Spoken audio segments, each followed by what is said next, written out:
I'm going to give you a movable fingering right now for a G major scale. Now, as you play different scales, or as you move some of the fingerings around, you're going to realize that, of course, the sequence of letters changes. And sometimes you're going to wind up with some sharps, sometimes you're going to wind up with some flats. That's how we determine what's called the key. The key of C doesn't have any sharps and flats. In the key of G, we're going to wind up with one sharp. I'm going to demonstrate that for you right now. So we start off with G, A, B, C, D, E, F sharp, and then back to G. Now you might ask, well, why isn't this G flat? Well, the rule is you go to the next letter name in the alphabet. G, A, B, C, D, E, F, sharp in this case, and then G. So that's one octave of a G major scale, and that one is in second position. The reason why it's second position is because my first finger is sitting on the second fret. In this case, I don't have to do any finger stretches beyond the 4th fret span.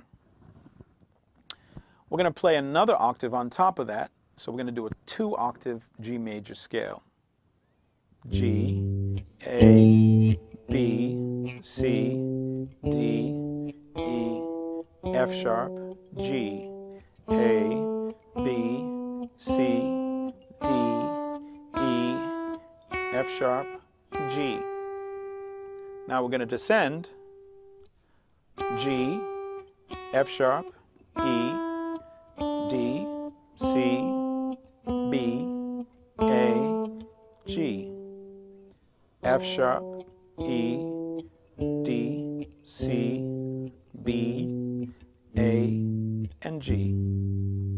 Now this is a movable fingering for a G major scale with 2 octaves. I'm going to play this again, this time with a metronome, and you can play along with me this time. I have my metronome set to 60 beats a minute. 1, 2, 3, 4.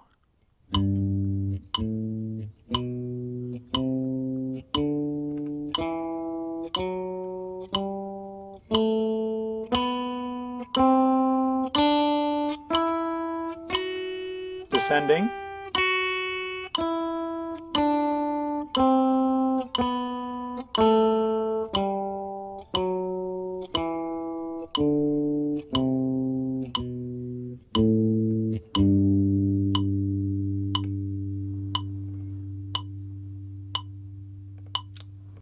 Now that was a G major scale played in second position. That was a movable fingering. And what that means is we can take that fingering and move the first note to a different root and play another major scale starting on a different note with the same sequence of half steps and whole steps. So we're going to take that G major scale and we're going to move it up a whole step, and we're going to start on the root of A. We're going to play exactly the same fingering, and you can see that as you look at the fretboard maps. We're going to play the same fingering, but this time we're going to do it in the key of A. And what we're going to realize is the sequence of letter names changes, and we have a different number of sharps or flats. In this case, in the key of A, we have 3 sharps.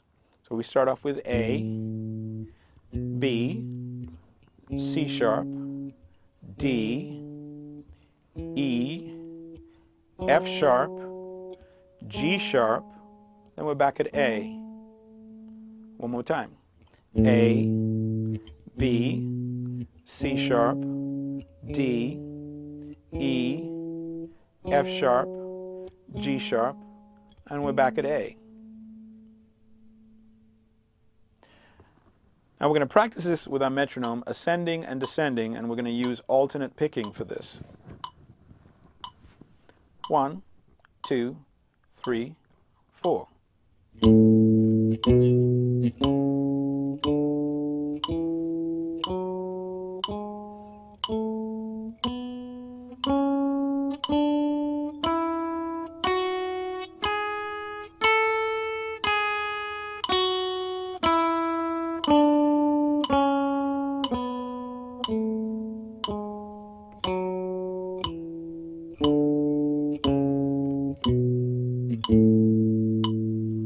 One more time.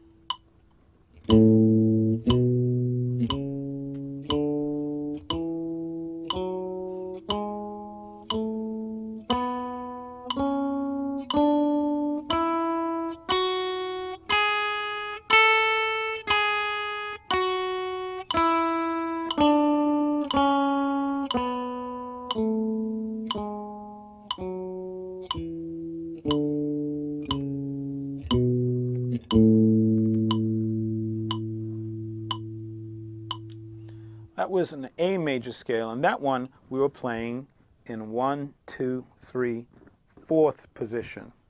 As we move fingerings around and start on different roots, notice that there's a different sequence of letters, but also a different number of sharps and flats. The number of sharps and flats are how we determine what's called the key and the key signature. So that was an overview of major scales. Having an idea of the fundamentals of theory is great, but in the meantime, while you're trying to integrate all of that knowledge, what you have is the fretboard maps, and that gives you an instant access to the sound. So you can practice the scales and you can get them under your fingers while you're assimilating all of the other knowledge.